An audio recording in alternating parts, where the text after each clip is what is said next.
بسم اللہ الرحمن الرحیم۔ اس سے تو یہی بات سامنے آئی ہے کہ تمہاری اس ایسوسی ایشن کو بھی آئزک ہی کنٹرول کر رہا ہے درپردہ، اور وہ جو ہائی کمان ہے وہ بھی آئزک ہی کے آدمیوں پر مشتمل ہے۔ ہاں، میں بھی اسی نتیجے پر پہنچا ہوں، ورنہ ہائی کمان ایسے معاملات میں ملوث ہی نہیں ہوتی ہے۔ عموماً تو ایسوسی ایشن ہی تمام معاملات کو ٹھیک ٹھاک کر لیتی ہے، ہائی کمان تک تو بات اس وقت جاتی ہے جب نیچے والے کچھ نہ کر سکیں۔ میں تو یہی سوچ کر حیران ہوتا رہا تھا کہ میرا معاملہ براہ راست ہائی کمان تک کیسے پہنچ گیا۔ اصل بات اب سمجھ میں آئی ہے۔ شرافت علی نے مجھ سے اتفاق کرتے ہوئے کہا۔ فیروز بولا، ایک اعتبار سے یہ ہمارے لیے اچھا ہی ہوا ہے، دشمن کے 3 اہم مہرے ہماری نظر میں آ گئے ہیں، اب ہم ان سے نمٹ لیں گے۔ یارو، ایسا معلوم ہوتا ہے کہ قدرت بھی ہمارے ساتھ ہے، دشمن خود ہی بے نقاب ہو کر سامنے آتے جا رہے ہیں۔ ہاں، یہ تم اس لیے کہہ رہے ہو برادر کہ ان لوگوں سے واقف نہیں ہو، ابھی حقیقت یہ ہے کہ اب ہمارے راستے میں مشکلات زیادہ ہو جائیں گی، بہت ہی دشوار گزار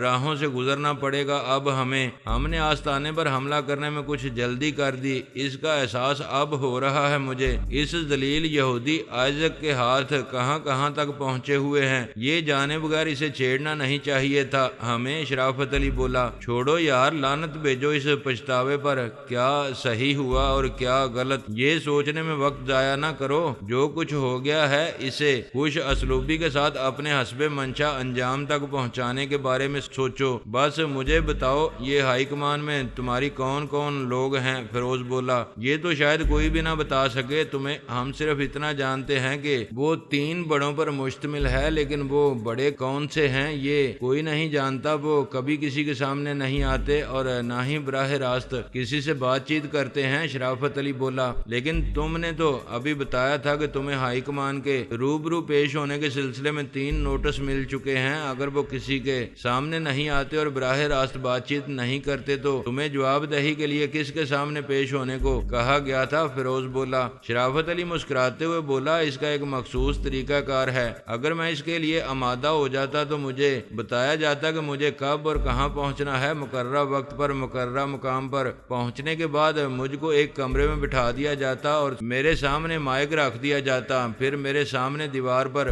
یا کسی طرف لگے ہوئے سینما اسکرین کی طرح کے ایک پردے پر بالکل سینما ہی کی طرح عکسی تحریر کے ذریعے میری فرد جرم مجھے پڑھوائی جاتی۔ مجھے جو کچھ کہنا ہوتا اپنی صفائی میں وہ میں مائک پر کہہ سکتا تھا، لیکن میری ہر بات کا جواب مجھے اس پردے پر ہی ملتا، آواز کسی کی بھی سنائی نہیں دیتی مجھے۔ کمال ہے بھائی، یہ تو بالکل پردہ نشین خواتین کا انداز ہے، لیکن اتنی زیادہ احتیاط تو وہ بھی نہیں کرتی، پردے کے پیچھے سے جواب تو دیتی ہیں، وہ اگر خود نہ دیں تو اپنی کسی ملازمہ یا بچے کے ذریعے دیتی ہیں، گھر کو سینما ہال تو نہیں بناتی وہ بھی۔ میں نے کہا، ٹھیک ہے بھائی، اگر ایسا ہے تو ان کے لیے ہمیں بھی کوئی ایسا ہی پیچیدہ اور پوشیدہ قسم کا راستہ تلاش کرنا پڑے گا، بہرحال چھوڑیں گے ہم انہیں بھی نہیں، کسی نہ کسی چوہے دان میں تو پھنسنا ہی پڑے گا انہیں۔ بقول شخص بکرے کی ماں کب تک خیر منائے گی، آخر تو ایک دن اسے چھری کے نیچے آنا ہی پڑے گا۔ فیروز بولا، یہ بتاؤ اس کابل خان کا کیا کرو گے؟ اب اسے چھوڑا تو نہیں جا سکتا بالکل بھی، کرنا کیا ہے یار، سالے کے پارچے بنا کر واپس بھیج دو ادھر ہی جدھر سے آیا ہے۔ میں نے کہا، مگر ایک بات میری سمجھ میں نہیں آئی بھائی شرافت علی، اس کابل خان کو ہی کیوں بھیجا گیا ہے اس کام کے لیے؟ کیا یہاں کراچی میں ان کے پاس کوئی ایسا آدمی نہیں ہے؟ یہ بات نہیں ہے جلانی، اسے بھیج کر وہ مجھے اور دوسرے لوگوں کو یہ تاثر دینا چاہتے ہیں کہ میرا قتل کشمیر خان کی شکایت پر ہوا ہے، کیونکہ قواد کی روح سے جو شخص کسی کے خلاف شکایت لے کر آتا ہے، جرم ثابت ہو جانے کے بعد وہ تجویز کردہ سزا اسے خود ہی دینا ہوتی ہے، چاہے وہ خود یہ کام کرے یا اپنے کسی آدمی کے ذریعے کرائے۔ 3 مہینے کے اندر اسے فیصلے پر عمل درآمد کرنا ہوتا ہے، اگر وہ 3 ماہ میں ایسا نہ کر سکا تو فیصلہ کالعدم ہو جاتا ہے، پھر سزا نہیں دی جا سکتی کسی کو۔ اچھا، یہ بھی ہوتا ہے، یہ تو بڑا عجیب قانون ہے تمہاری دنیا کا، کاش ہمارے ملک میں بھی یہی قانون نافذ ہو جائے۔ میں بولا دنیا جہنم بن جائے گی اگر ایسا قانون ملکوں میں نافذ ہو جائے تو سانس لینا مشکل ہو جائے گا عام آدمی کے لیے۔ فیروز نے کہا اوئے چھوڑ یار،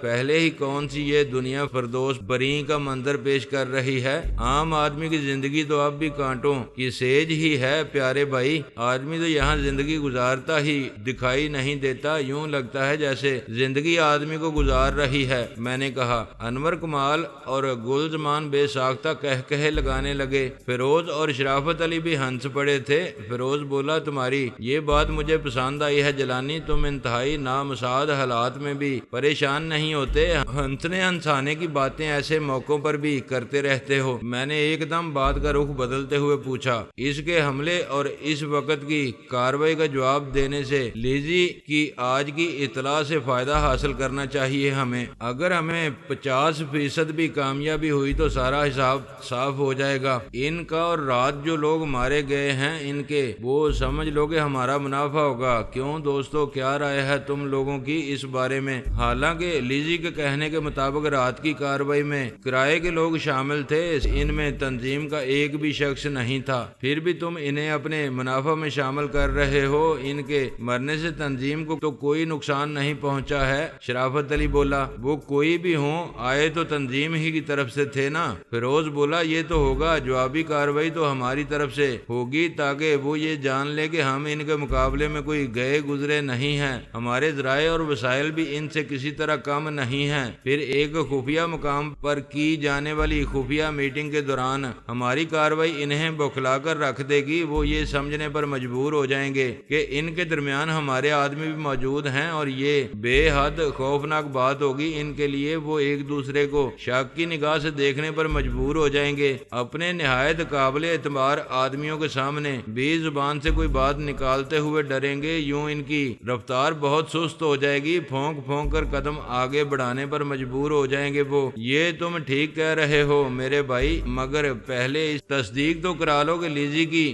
اطلاع درست بھی ہے یا نہیں۔ ہاں میں نے کہا تھا نا، یہ کام اپنے انور کمال کے لیے کوئی مشکل نہیں ہے، چٹکی بجاتے میں ہو جائے گا۔ فیروز نے کہا۔ انور کمال جلدی سے بولا ہاں اگر میرے کرنے کا کوئی کام ہے تو مجھے بتائیں آپ لوگ، میں تیار ہوں ہر وقت ہر کام کے لیے۔ شرافت علی نے اسے لیزی کا بتایا ہوا پتہ سمجھا کر کہا اس مکان میں رات کو 10 بجے آئزک نے اپنے خاص آدمیوں کی میٹنگ کا پیغام جاری کیا ہے، تمہیں یہ معلوم کرنا ہے کہ وہاں کون کون آیا، یہ اطلاع درست ہے یا نہیں، اس کے علاوہ ان کے حفاظتی انتظامات کس قسم کے ہیں، غرض جتنی بھی زیادہ معلومات ہو سکیں حاصل کرنا ہے تمہیں۔ ٹھیک ہے جی، آپ بالکل بے فکر ہو جائیں، شام تک آپ کو اس سلسلے میں ایک ایک تفصیل معلوم ہو جائے گی۔ ان دونوں کے جانے کے بعد میں نے شرافت علی سے کہا میں بھائی ذرا لاہور فون کر کے ماں جی کی خیریت معلوم کرنا چاہتا ہوں۔ لیزی بتا رہی تھی کہ آئزک نے اپنے لاہور کے ایجنٹ کو فون کر کے مجھے لاہور میں تلاش کرنے کو کہا ہے، کہیں وہ ذلیل لوگ ماں جی کو پریشان کرنے نہ پہنچ گئے ہوں، ان سے کچھ بھی بعید نہیں ہے یار،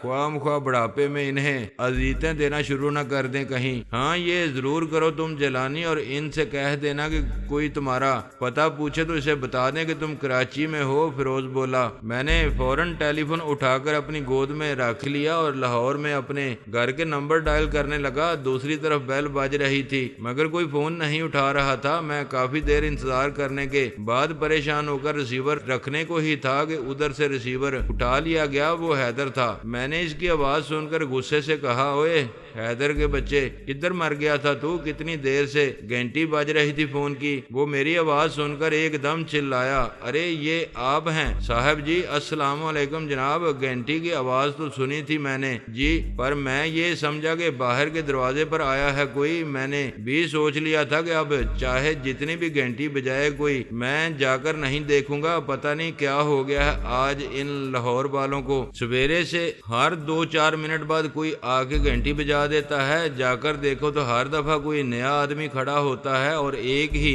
سوال پوچھتا ہے کہ جیلانی صاحب ہیں، تنگ آ گیا ہوں۔ لوگوں کو جواب دیتے دیتے یوں لگتا ہے جیسے آج سب کو آپ کی یاد بری طرح ستانے لگی ہے۔ وہ مسلسل بولے چلا جا رہا تھا، چپ ہونے کا نام ہی نہیں لیتا تھا۔ میں نے اس کی بات کاٹ کر کہا، اوئے تو نے بھنگ تو نہیں پی لی ہے؟ آج چپ ہونے کا نام نہیں لے رہا ہے۔ او ہو بس جناب، ناراض نہ ہو، میں اب نہیں بولوں گا، بالکل بھی، بس سنتا ہی رہوں گا۔ بولیں کیا کہہ رہے ہیں آپ؟ میں نے اسے ڈانٹنے کے انداز میں کہا، اوئے حیدر، بندے دا پتر بن جا، نہیں تو ماں جی سے کہہ کر تیرے دونوں کان اکھڑوا دوں گا۔ صاحب جی آپ تو اب خواہ مخواہ ہی ناراض ہو رہے ہیں، میں تو بول بھی نہیں رہا ہوں کچھ۔ وہ عاجزی سے بولا، اچھا ایک بات بتا، تو نے گولی کھائی ہوئی ہے نا؟ میں نے بڑے پیار سے پوچھا۔ نہ جی نہ، میں نے نہیں کھائی ہے، وہ سالا اپنا کبرا ہے نا، اس نے زبردستی کھلا دی تھی، بس ایک چنے جتنی تھی۔ جی میں نے بھی اس کا دل توڑنا اچھا نہیں جانا تھا جناب، یہ سوچ کے کھا لی کہ چلو اتنی سی تو ہے، کھا لوں گا تو کیا بگڑ جائے گا۔ وہ بولتا چلا گیا۔ میں نے کہا، اچھا یہ کبرا کہاں سے آ مرا ادھر؟ اسے بھی آج ہی آنا تھا، کہاں ہے اب وہ ادھر بالی کے پاس بیٹھا ہے جی، اور آئے گا کدھر سے؟ وہ تو اب رہتا ہی ہمارے ساتھ ہے، ماں جی نے یہیں رکھ لیا ہے اسے۔ کیا مطلب، کیا بک رہا ہے تو؟ وہ آہو کو چھوڑ کر یہاں کیوں رہ رہا ہے؟ کیا آہو نے نکال دیا ہے اسے؟ میں نے پوچھا۔ ارے جناب کیا بات کہہ رہے ہیں آپ؟ وہ آہو صاحب اب کہاں اس دنیا میں، ان کا تو کریا کرم ہو چکا ہے جی کب کا۔ کیا کہہ رہا ہے تو؟ کیا ہوا تھا انہیں؟ یہ اچانک کیسے فرشتہ اجل نے طاق لیا انہیں؟ وہ جی بس وہ تھی نا ان کی بیگم، وہ جی نام تھا ان کا، مجھے تو نام بھی یاد نہیں آ رہا ہے ان کا اس گھڑی۔ سربری خانم، میں نے اسے اٹکتے دیکھ کر جلدی سے سربری کا نام بتا دیا۔ ہاں ہاں جی وہی سربری خانم جی، اس نے کچھ ساز باز کر لی تھی ملک الموت سے، شاید کبرا بتا رہا تھا جی کہ انہوں نے ایک روز اس سے یہ ڈھیر سارا کانچ بالکل باریک میدے جیسا پسوایا تھا اور پھر اسی رات کو اسے شراب میں ملا کے پلا دیا آہو صاحب کو۔ بس پھر کیا تھا، صبح تک ان کے اندر کچھ بھی نہیں بچا، دل گردے کلیجی پھیپھڑے آنتیں اوجڑی بھی، کچھ تو کٹ کٹ کر نکل گیا بیچارے کا۔ آپ ہی بتائیں جناب، اتنے نقصان کے بعد کوئی جی سکتا ہے اس دنیا میں؟ اچھا ایسا کیا ہے اس سربری خانم نے، بڑی خطرناک نکلی بھائی یہ عورت تو۔ وہ ہے کہاں اب؟ میں نے پوچھا۔ وہ جی اتنا عظیم الشان کارنامہ انجام دینے کے بعد آدمی کہاں ہو سکتا ہے، آپ تو جانتے ہی ہیں۔ وہ بولا۔ میں نے کہا، اوے حیدر تو یار بکرات ہوتا جا رہا ہے، مجھے لگتا ہے تیری کھوپڑی کچھ تیز کام کرنے لگی ہے آج کل، اور تیری جو نصف بہتر ہے بالی، اس کا کیا حال ہے بھائی؟ ماں جی کا بھی کچھ کام شام کرتی ہے یا بس تیری خدمت کر کے جنت کما رہی ہے؟ وہ بالکل ٹھیک ہے جی، وہ موٹی بہت ہو گئی ہے، مجھے تو جناب وہ گھاس ہی نہیں ڈالتی آج کل، ہر دم ماں جی کی خدمت میں ہی دست بستہ کھڑی رہتی ہے۔ وہ تو جناب کھاتی پیتی بھی ماں جی کے ہی ساتھ ہے، جبھی تو چربی چڑھ گئی ہے اس پر۔ اچھا وہ ماں جی کہاں ہیں اس وقت، کیا کر رہی ہیں وہ؟ میں نے اس سے پوچھا۔ اپنے کمرے میں ہیں صاحب جی، وہ اور کرنا کیا ہے انہیں، اللہ اللہ کرتی ہوں گی یا سو رہی ہوں گی، وہ حیدر نے کہا۔ اچھا ذرا جا کر دیکھ کیا کر رہی ہیں وہ، اگر سو نہیں رہی ہوں تو میری بات کرا دے ان سے، میں نے اس سے کہا۔ بہت اچھا جی، ابھی جاتا ہوں، اتنے میں آپ کبرا سے باتیں کر لیں، بہت یاد کرتا ہے آپ کو۔ بلاؤں اسے؟ ابھی نہیں، پہلے ماں جی کو دیکھ کر ان سے بات کرنے کے بعد کبرا سے بھی بات کروں گا، اس سے تو بہت سی باتیں کرنا ہے مجھے۔ ٹھیک ہے جی، میں ابھی دیکھتا ہوں جا کر انہیں، آپ بس 1 منٹ ٹھہریں۔ اس کے ساتھ ہی لائن پر سناٹا چھا گیا۔ 1 منٹ کے بعد میرے کانوں میں ماں جی کی آواز امرت بن کر ٹپکنے لگی، ہیلو پتر غلام جیلانی، خیر سے تو ہے نا تو؟ اوہ ماں جی السلام علیکم، آپ تو ٹھیک ہے نا؟ میں نے ماں جی کی آواز سنتے ہی کہا۔ ٹھیک میں کدھر ہو سکتی ہوں پتر، جس ماں کے جگر کے ٹکڑے اس کے پاس نہ ہو وہ ماں کبھی سکھی رہ سکتی ہے؟ بیٹا یہ تو نہیں سمجھ سکتا، نہ آسیہ نہ تم دونوں نہیں سمجھ سکتے اس بات کو، کیونکہ تم دونوں ہی اولاد والے نہیں ہو۔ ماں جی کے ان الفاظ نے میرا دل کاٹ کے رکھ دیا تھا، سینے میں ایک ہوک سی اٹھی اور کوئی گولا حلق میں آ کر پھنس گیا، آنکھوں میں بے اختیار آنسو آ گئے۔ کیسا بد نصیب تھا میں، اپنی ماں کے سینے کی ٹھنڈک بننے کی بجائے انہیں انگاروں پر لوٹا رہا تھا۔ مجبوریوں نے مجھے کیسا بے دست و پا بنا کر رکھ دیا تھا، اور یہ میری خام پارا تقدیر مجھے اپنی مرضی سے ایک قدم چلنے نہیں دیتی تھی، مجھے اپنے آپ پر کوئی اختیار نہیں رہا تھا۔ میں نے بمشکل اپنے اوپر قابو پاتے ہوئے برائی ہوئی آواز میں کہا، میں بڑا بد نصیب ہوں ماں جی، آپ دعا کریں میرے حق میں، خدا سے التجا کریں کہ وہ میری پیروں کی زنجیریں کاٹ دے تاکہ میں آپ کے پاس آ سکوں۔ تیرا کیا خیال ہے، کیا ایک ماں اپنے جگر گوشوں کو اپنی آنکھوں کے سامنے صحیح سلامت دیکھنے کے سوا کوئی اور دعا بھی کرتی ہوگی اپنے رب سے؟ نہیں نہیں ماں جی، ایسا نہ کہیں، میں تو ایسا سوچ بھی نہیں سکتا کبھی۔ آپ مجھ سے ناراض ہیں، آپ کو یہ ناراضی بجا ہے ماں جی، یہ حق ہے آپ کا، میرے جیسے نالائق اور نافرمان بیٹے کی ماں اس سے راضی رہ بھی کس طرح سکتی ہے؟ میں تو آپ کو راضی کرنے کے لیے اب کچھ بھی نہیں کہہ سکتا، جو کچھ پہلے کہتا رہا ہوں اس کے بعد اب رہ ہی کیا گیا ہے میرے پاس کہنے کو۔ میرے اس درد بھرے لہجے نے ماں جی کو ساری ناراضی جیسے دھو کر رکھ دی تھی۔ وہ ماں تھی جس کے سینے میں اپنی اولاد کے لیے ممتا کے سوا کچھ اور سما ہی نہیں سکتا تھا۔ اولاد چاہے جیسی بھی ہو، ساری زندگی ماں کو دکھ دیتی رہے، اسے انگاروں پر لوٹاتی رہے، مگر وہ اولاد کی آواز میں لکنت دیکھ کر اپنے سارے دکھ، ساری اذیتیں بھول جاتی ہے۔ میری ماں جی میرے لہجے کی براہٹ اور آواز کے باری پن سے ایک دم موم ہو گئی تھی، جلدی سے بولی، نہیں نہیں بیٹا، تو جی میلا نہ کر اپنا، ناراض نہیں ہوں میں بالکل تجھ سے۔ وہ تو نے اس بدبخت آسیہ کا پتہ کیا؟ جب سے گئی ہے واپس نہیں لوٹی ہے، اب تک اس کے لیے جی بہت پریشان رہتا ہے۔ وہ ادھر شکارپور میں ہے ماں جی، اور بالکل ٹھیک ٹھاک ہے، آپ سے بڑی شرمندگی ہے اسے،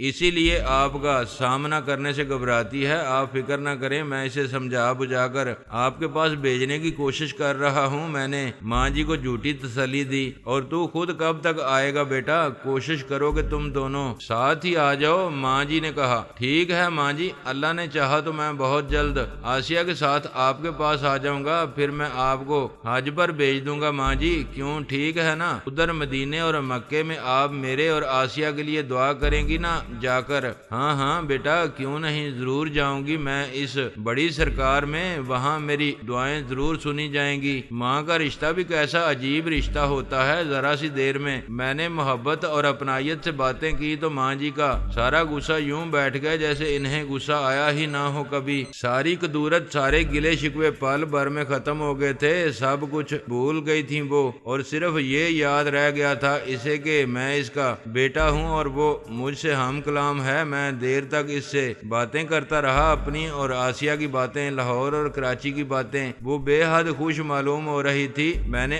آج فیصلہ کر لیا تھا، جب تک ماں جی خود ہی منع نہ کریں گی میں ان سے باتیں کرتا ہی رہوں گا۔ کوئی آدھا گھنٹے بعد انہوں نے کہا، اچھا پتر، اب تو آرام کر، میں بھی نماز پڑھ لوں، عصر کا وقت تنگ ہو رہا ہے۔ ٹھیک ہے ماں جی، آپ تھک بھی گئی ہوں گی، اب جائیں نماز پڑھ کر آرام کریں جا کر، اور یہ فون اسے حیدر کو پکڑا دیں۔ اچھا بیٹا، میں ابھی بھیج دیتی ہوں اسے۔ اچھا، رب رکھا۔ وہ ریسیور رکھ کر چلی گئیں۔ شاید چند لمحے کے بعد مجھے حیدر کی آواز سنائی دی، جی صاحب جی، حکم کریں۔ میں نے کہا، حیدر، وہ کبرا کہاں ہے؟ اسے بلا بھائی، میں بات کروں گا اس سے اب۔ لیں جی، کریں بات، یہ ادھر میرے پاس ہی کھڑا ہے، حیدر نے جواب دیا۔ اس کے ساتھ ہی کبرا کی آواز سنائی دی، السلام علیکم استاد، یہ میں کبرا بول رہا ہوں، کیا حال ہے تمہارا؟ میں تو ٹھیک ہوں، پر تو یہ بتا، یہ حیدر کیا کہہ رہا ہے؟ کیسے ہو گیا بھائی یہ سب کچھ؟ میرا مطلب ہے وہ آہو اور سروری خانم، کیا قصہ ہے بھائی؟ یہ کچھ بتا تو، مجھے تو